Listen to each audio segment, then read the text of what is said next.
Well, welcome everybody. It's great to see so many of you. If you could, for us, please let us know who you are, where you're from, if you teach, what you teach, or what your role is on your campus. We'd love to hear about that in the chat and get to know our audience. Today is the first in our fall series for online teaching. It's our regular monthly series of online teaching resources from SUNY Online.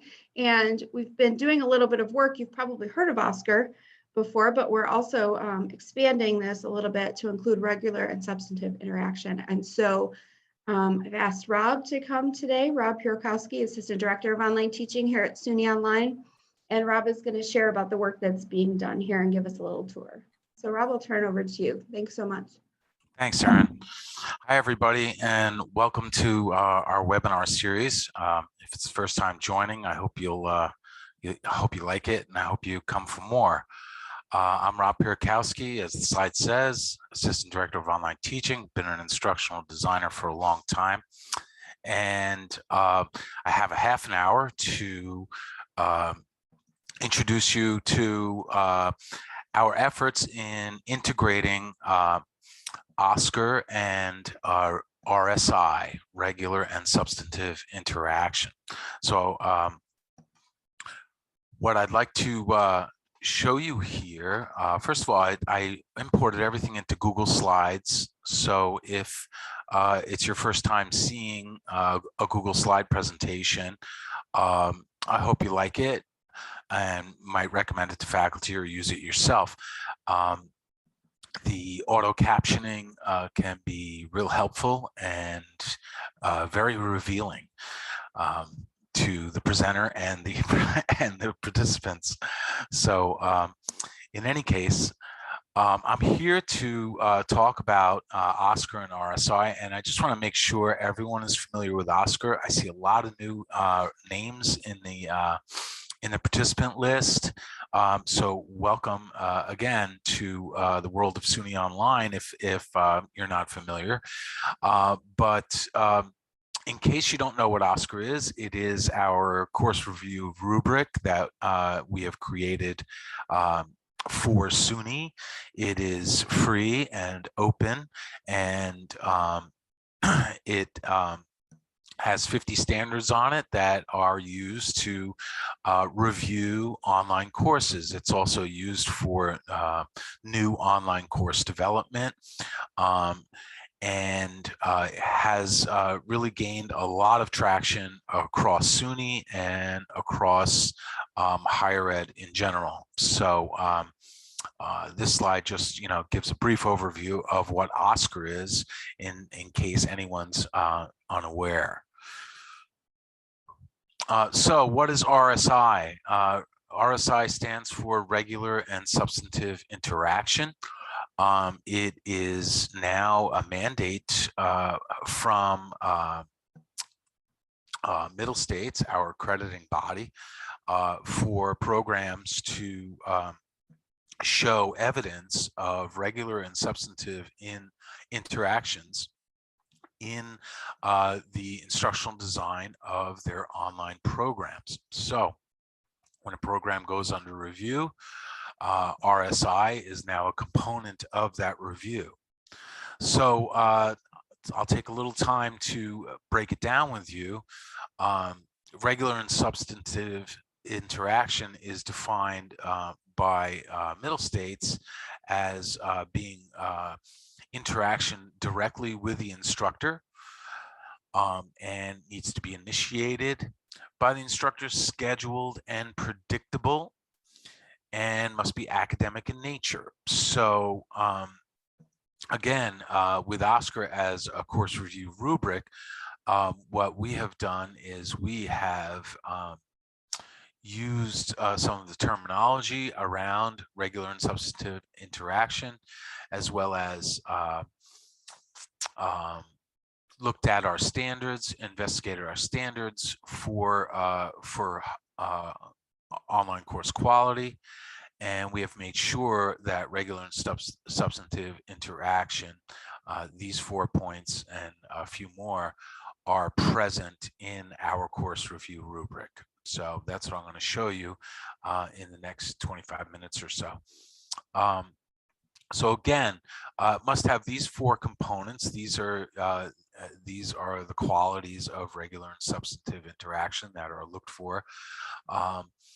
And then there's a 5th one that is sort of like, choose 2 of the following. The instructional design of a course, again, when being reviewed by accreditors now, must include direct instruction.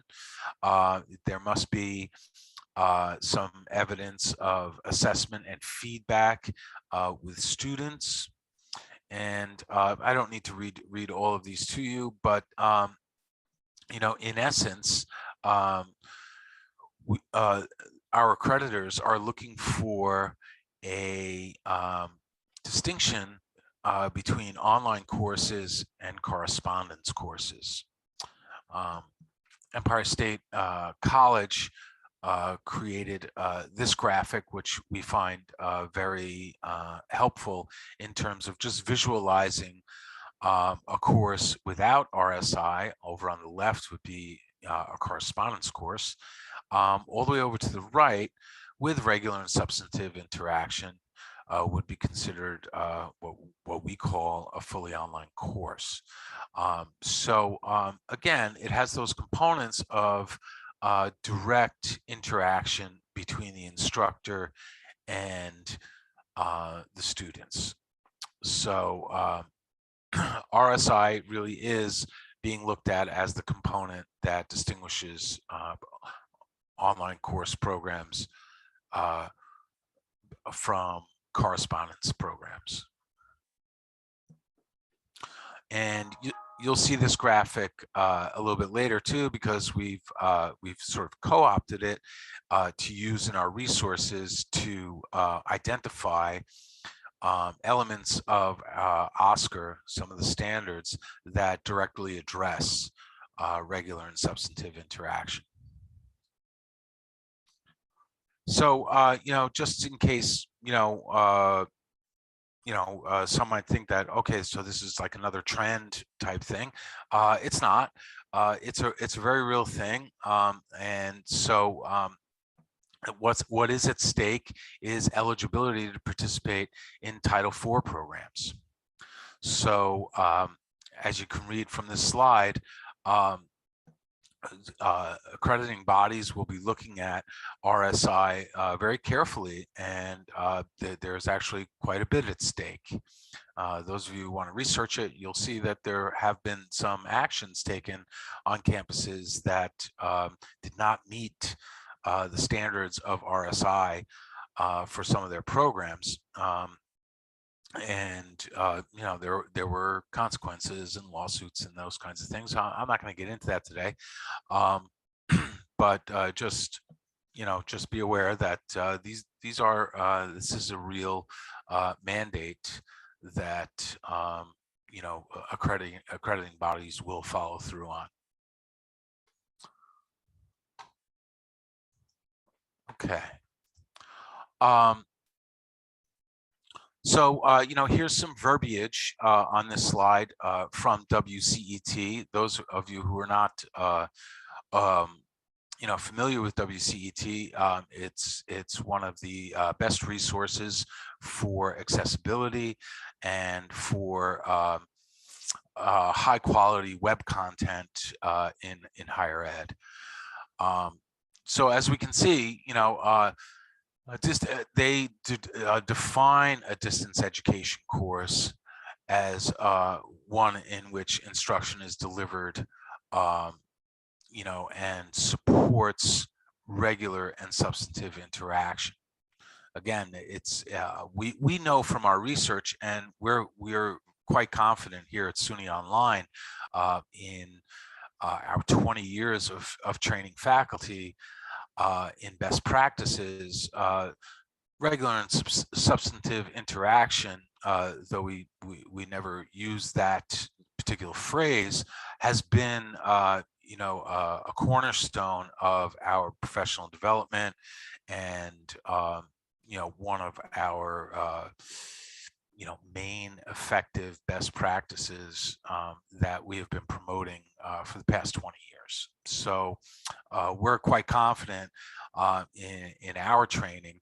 Now it is, we feel the need to update our resources to reflect this verbiage and stay on top of what Middle States, our accrediting body, wants to be present in our online programs in regard to regular and substantive interaction.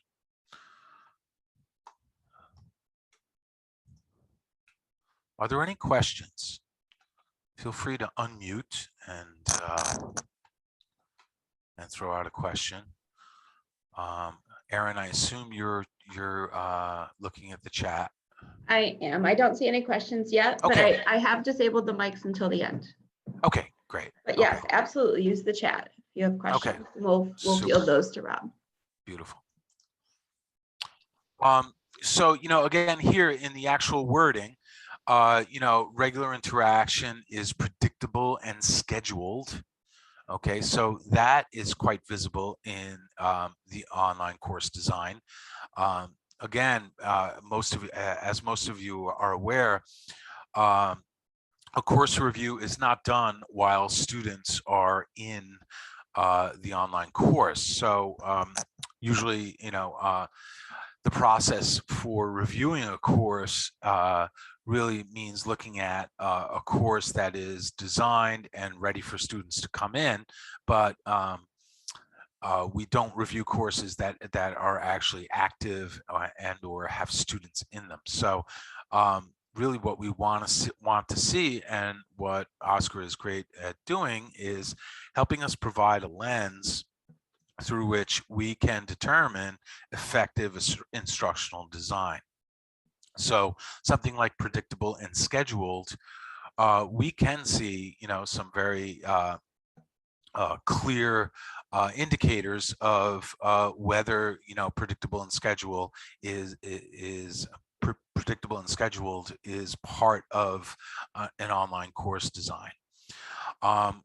And we can also look at, some of the tasks that instructors create for students, how they are worded, how they are scheduled out for students, and where feedback mechanisms are before students, actively engage in these things. So I know many in the room here today understand this, that we can always improve upon what we look at in regard to an online course and how actively an instructor is trying to, again, sort of establish that regular and substantive interaction.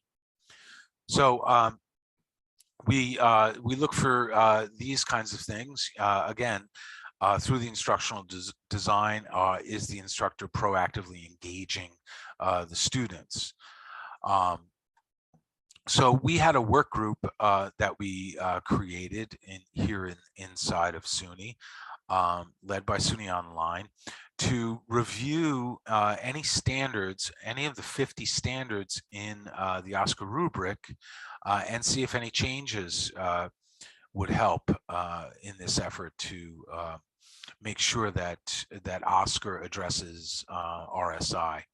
And so we updated some of those standards, and what I'm here to do is help you see where those updates are and how we updated the OSCQR rubric to address RSI.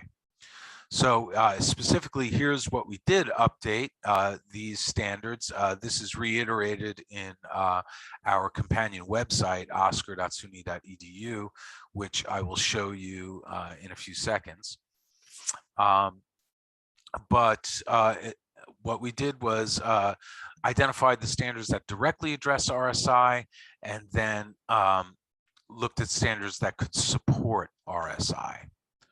So, where we would like to be at one point is, having a course review with the OSCQR rubric be synonymous with a course review for RSI.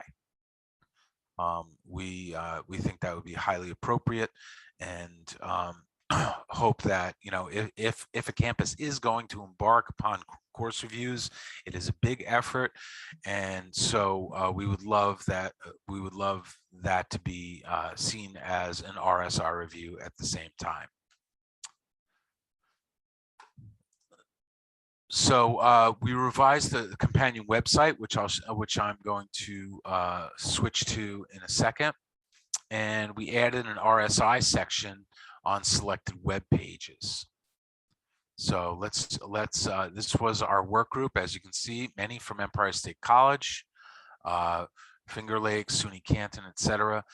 And so let's take a look at oscar.suny.edu and see what was actually changed. So Rob, while you're navigating there, I have two questions Sure. that came up in the chat. I mean, there were three, but so I'll go back. Yep. Vicki had initially asked, other than in the syllabus, is there a preferred location in the course to post office hour information and maybe link to Zoom meetings? And I suggested that some instructors have done that in the course menu, actually itself in the navigation. Yes. They've put a link, or in each module, right? Yeah. So if you have other thoughts on that, I don't know if there's another place that's recommended for that information. Well, assuming that everyone's in Blackboard, I think the course menu is a great place to put it. It's a sticky link, so it's always one click away. And so short of working inside Blackboard and speaking in Blackboard terms, more broadly, I would say try to make those links one click away in whatever LMS you're using. Sometimes that can be put in a header bar. I know in one version of Moodle, I helped a campus do that. Make sure that the ask a question discussion forum and office hours and the course schedule is always having that regular and predictable, within reach, let's say, of your students at all times is very helpful for the online student. But in general, have these things one click away from the main screen, if possible. As Erin mentioned, sometimes putting in the same link at the bottom of each or at the top of each course module or unit is also helpful. Yeah, thanks. And so Elizabeth is asking, just for some clarification, does RSI relate specifically to instructor-student interaction, or does it also take into account the student-to-student interaction, for example, peer review and study groups? Both. So, but more so with instructor-to-student interaction. If I could glean, a main theme from everything I've read on RSI to this point, it is about instructor attentiveness to students. So very much about providing salient and helpful feedback to students, being accessible to students. The classic thing is office hours. But really trying to reduce that distance between instructor and student.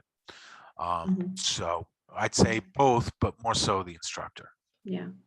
Yeah. Jennifer's question is a good one, and we encounter this a lot, not just in regards to RSI, but what would you say to a faculty member that's been teaching online for 20 plus years and thinks that readings, weekly discussions with feedback, and a midterm and final is enough interaction for RSI? Well, it's not. It's maybe it's not as regular as some as some of the indicators on RSI dictate. So regular and predictable. Perhaps weekly readings is, but again, readings are a passive activity in a classroom. So what I think would establish a much stronger presence of RSI would be activities in which students are actively engaged, have to produce something regularly and consistently throughout the course. So it is not just about the passive activities, which all have value, not reducing the value of that. However, it's the active tasks that students do that actually generate feedback from the instructor and create a more formative experience in the classroom. Formative is a word that I still haven't seen, used well enough, and I think it's appropriate as it's a pedagogical term, but I just haven't seen it yet in a lot of the RSI verbiage. Yeah. And Jennifer does note that's the response. The typical response would be, but that's more work, right? So yeah, and then Jennifer, I would I would try to with that faculty member, since you put me in the situation, I would try to then pivot into the great potential of rubrics for assignments. Rubrics provide very salient preset narrative feedback for students. Upfront work, yes, but as we grade assignments, they save lots of time and expedite the grading process considerably. So I see 3 questions from Naren, Vicky, and Chrissy, but I do think you may get to some of this, so I'm going to let you go ahead with the site and come back to these questions. Okay, yeah, please do. Thanks, Erin, I appreciate that. Okay, so some of you, again, might be familiar with our website, oscar.suny.edu. Those of you who are not, it's done very well. It's created by Dan Feinberg originally. All of this stuff is a team effort, but Dan did most of the legwork on this. It's a wonderful website. Alexandra Pickett, my boss, she updates it and keeps everything clean. And so we put a new menu item in here all around RSI. So for those of you who use this site or refer to faculty, that kind of thing, everything else has more or less stayed the same.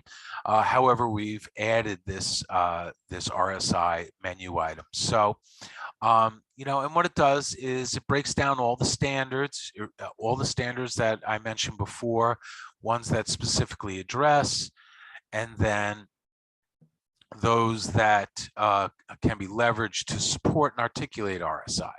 So may not specifically address it, but with these, the first set here, we've actually reworded the standards or have confirmed that the standards in their current wording address RSI directly. So we've also defined RSI for you, for anyone who, for those of you who are not, familiar with it or just getting familiar with it. It's relatively new. It's as you can see, DOE regulations require it. And so lots of explanation of what RSI actually is. So, and as you can see, just as I was talking about before,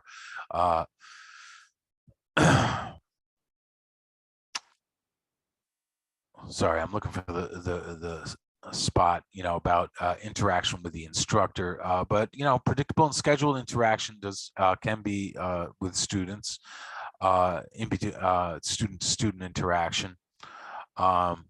And here it is too, between the students and the instructor or instructors. So looking at a lot of this is also looking at some of the new technologies that are coming up, and ever since I've been engaged in this RSI effort, I look at a lot of the demos and stuff, and I wanted to, I want them to address RSI. Okay, I can see I'm running. I'm going to run out of time, so let me keep going with this. Again, I'm on oscar.suny.edu. Here are the RSI standards. Here's an explanation of how Oscar supports RSI. Okay, so again, looking at instructional design, not the delivery of a course. That is a much different, activity. Talking about exactly what's new for those who do not, who have been using Oscar all along, please know that our new version of Oscar 4.0, we're calling it, is available in PDF format right now. We are working on the Google version as we speak.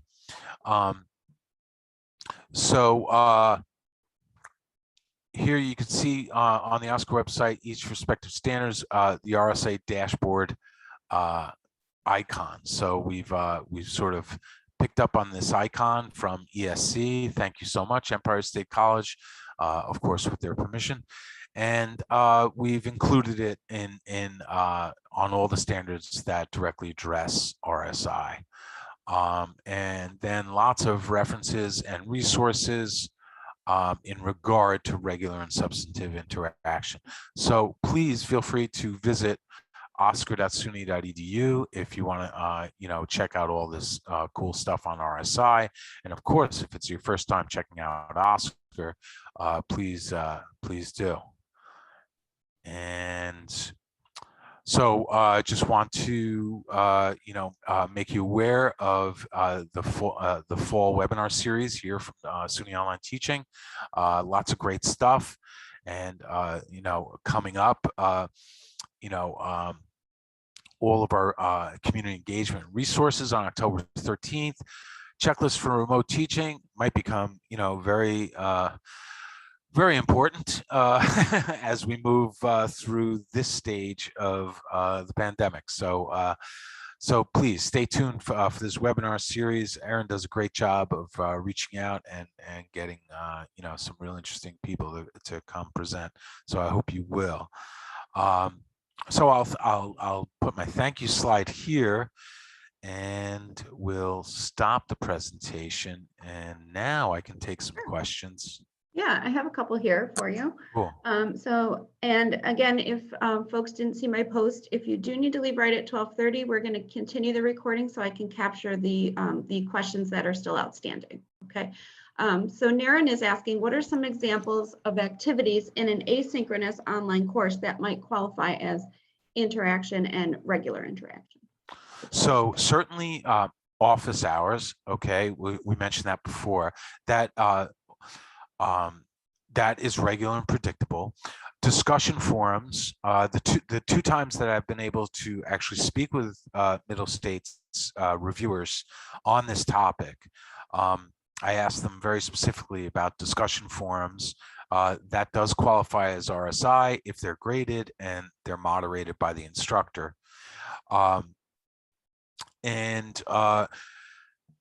Rubrics, I did not get a solid answer. I would love a solid answer on, yes, rubrics are always in support of RSI, but rubrics for assignments specifically and student activity, but have not yet gotten a solid answer on that. I'm not sure why, because rubrics produce some real good feedback to students. And then after that, I'm trying to think of other elements. I think what we've been pushing all along is regular and consistent active tasks for students with feedback. Really, sort of do the trick.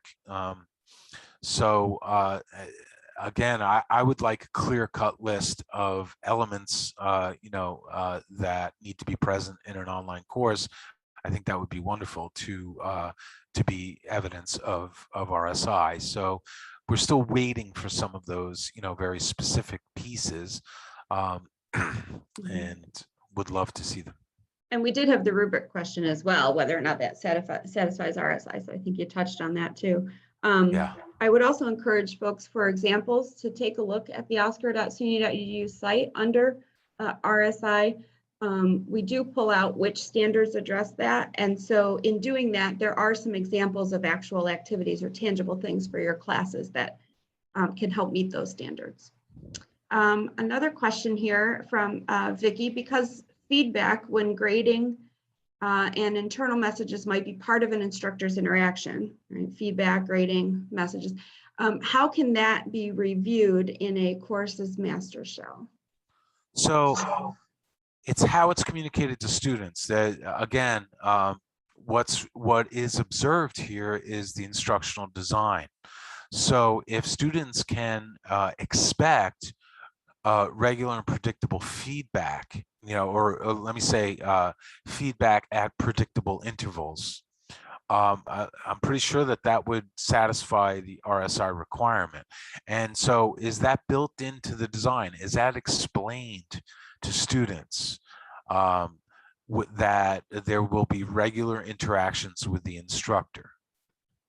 And so as an instructional designer, that's what I'm starting to look for now. I've done a couple of course reviews since RSI has sort of come front and center. And, some of my recommendations, are many times along those lines. And just, to give you guys a peek into, what it looks like when we're actually reviewing for it. A lot of these are tweaks. A lot of these are, okay, it says it in a single document in the, in the course information section. Let's see if we can, just make this more visible for students.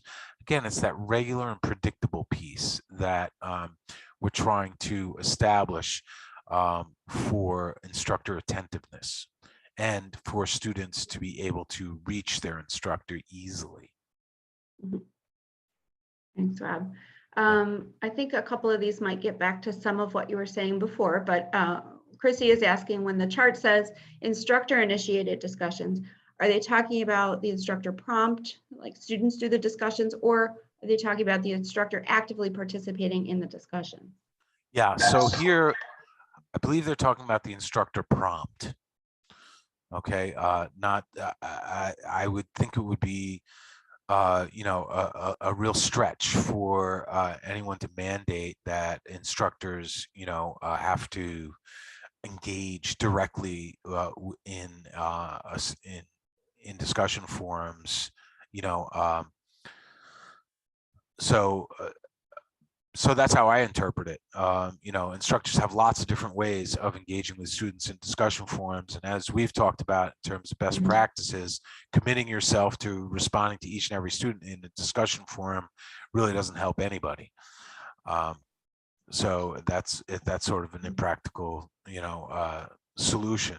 So again, it's instructor prompt, and then the grading piece, And to extend the interaction a little bit further, Naren is asking, interaction implies a two-way communication between instructor and student. And we've been talking a lot about the instructor piece of this. What activities might be examples of students engaging in interaction? So you mentioned discussion forums. Right. And also using discussion forums as, just, sort of the platform for students to peer review each other's work. In Blackboard, we have student journals where students can submit drafts of work. Again, using discussion forum as a platform, because in Blackboard, for instance, the discussion forum is really the only place where students are going to, quote, see each other. We can use that for a lot of different types of activities, case studies, debates.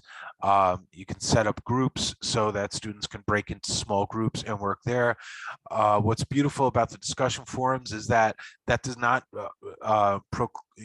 preclude instructor instructor participation in way of observation, monitoring, evaluating, providing feedback, guiding students. Again, as an instructional designer, if an instructor, set up a case study or a debate in a classroom, what I would be looking at as the ID would be those instructions. What can the online student expect? And does the online student understand the expectations of the activity and of the instructor? Is it clear? Are all those things clear? Mhm. And so that's just how I would look at it. Again, that word discussion forums, I really wish, it didn't suffer from, the sort of social connotation that is carried with it. It does not just have to be one thing. It's really student to student interaction. You can use it for many different things. Mhm. Yeah. What about, we had a question in here about other tools like Flipgrid or VoiceThread, as opposed to the LMS discussion boards, still all meeting RSI? I think, again, with the instructions, depending on what the instructions are from faculty, I think what we're sort of drilling down to is really it's the nature of the task, how clearly the task is explained to students, and are the expectations of the instructors really clear in terms of what students need to produce in a particular activity. And other things that around RSI, again, instructions or clarity around instructor feedback, when it will come, and what the nature of it will be. Clarity around overall, like in the course information section, what the online student can expect of the instructor. Is there a 24-hour turnaround period for any messages coming into the course? Can I reach my instructor by cell phone? These kinds of things. Again, anything and everything that closes that distance between student and instructor. Mhm. And Naren is raising their hand. I want to make sure that I give you that opportunity. I just saw that. Yeah, thank you. I had attended the SUNY Online Summit in February and watched that panel discussion, and I've been following this discussion on this new term as defined as regular and substantive interaction. The sense I've gotten is that as part of that development of the policy, they initially started with synchronous online, and then they added this bit about asynchronous based on certain comments that they received. So I've been getting a sense that they're trying to force fit this idea of regular and substantive interaction to asynchronous, whereas it's originally started from synchronous online. And the reason I say that is because we are all used to the idea of contact hours in a regular course based on the number of credits. So based on what you know, what is the sense about what does interaction mean? I've been asking this question about the meaning of interaction and so on, because is it something, to the extent they're trying to say, how close is it to an on-campus or synchronous online, as close as possible? Because a lot of what we see in asynchronous, especially that chart that you showed from Empire State College, would be elements of a regular correspondence course and not a distance education course, if you look at the precise meaning of interaction as such, whether it's regular or substantive. It's a great point, Aaron. We see this over and over again in terms of one standards for one delivery mode affecting another. Since I've been in asynchronous online, we have gone sort of overboard. I don't mean that in we've gone very far in making sure that there are quality checkpoints for online courses and online programs. And at one point, it begs the question, are we going further than we do for face-to-face delivery and for synchronous courses, as you're pointing out? And so your point is new to me. I didn't know that RSI originated in synchronous online courses and then was then applied to asynchronous online courses. That was not I've never heard that before. But you know, I'm not really sure how to answer your question other than you know, if called to task, since RSI is so consistent with best practices that we've been promoting for so long, it is not, we don't have to change that much in terms of, you know, incorporating RSI into our standards. Our efforts have always been aimed at mitigating the distance between instructor and students and between students and each other, always mitigating that and trying as best we can to replicate the intimacy of a face-to-face classroom. That has sort of always been our, you know, our MO. So we feel as if, you know, since we only really we only focus on fully asynchronous online programs, that from the beginning of our charge in 1996, that has been, you know, sort of where we live. So I'm not sure how to answer your question in terms of addressing these other modalities and what's going on with them. So I've just been sort of very narrowly focused on, you know, fully asynchronous online teaching. So if anyone else has, you know, some input here, I'd be happy, you know, to hear it. Yeah, we'd welcome additional thoughts on that. Absolutely. Pam is asking if the revised OSCQR is now available in Excel. I'm not sure where we're at with OSCQR 4.0. So we just engaged a Google programmer from ESC, and we're very excited about it because, you know, it's been quite a long time since we've been able to really adapt OSCQR, the Google version of OSCQR. So the 4.0 version, Pam and everybody, is available as a PDF through the OLC website. Many of you everyone should know that the Online Learning Consortium has adopted OSCQR, and if it's called the OLC OSCQR Course Design Review Scorecard. Okay, and there's a download link where, you know, if you fill in just a bit of information, you can download the PDF. And so that is the 4.0 version. And we are quickly moving to produce the 4.0 version in Google. So, okay, so you have the PDF, Pam. Great. All right. Pam is looking for an Excel version. It looks like. Oh, looking forward to the Excel version. Okay. Yeah, exactly. Hey, Ed, I saw your question a couple times. You know, correspondence courses. You know, just as I was, you know, explaining to Naren, I've been, you know, deep in the world of fully asynchronous online courses, but I did work for a few years at Excelsior College, and they had correspondence courses. And so what they looked like was you'd be sent a curriculum, and that curriculum would be all self-guided activities. And on some of their courses, again, when they were just getting on board with online courses, I took a few correspondence courses from them when they were Regents College, and essentially I'd have to read chapters in a textbook, and I'd have to answer some questions.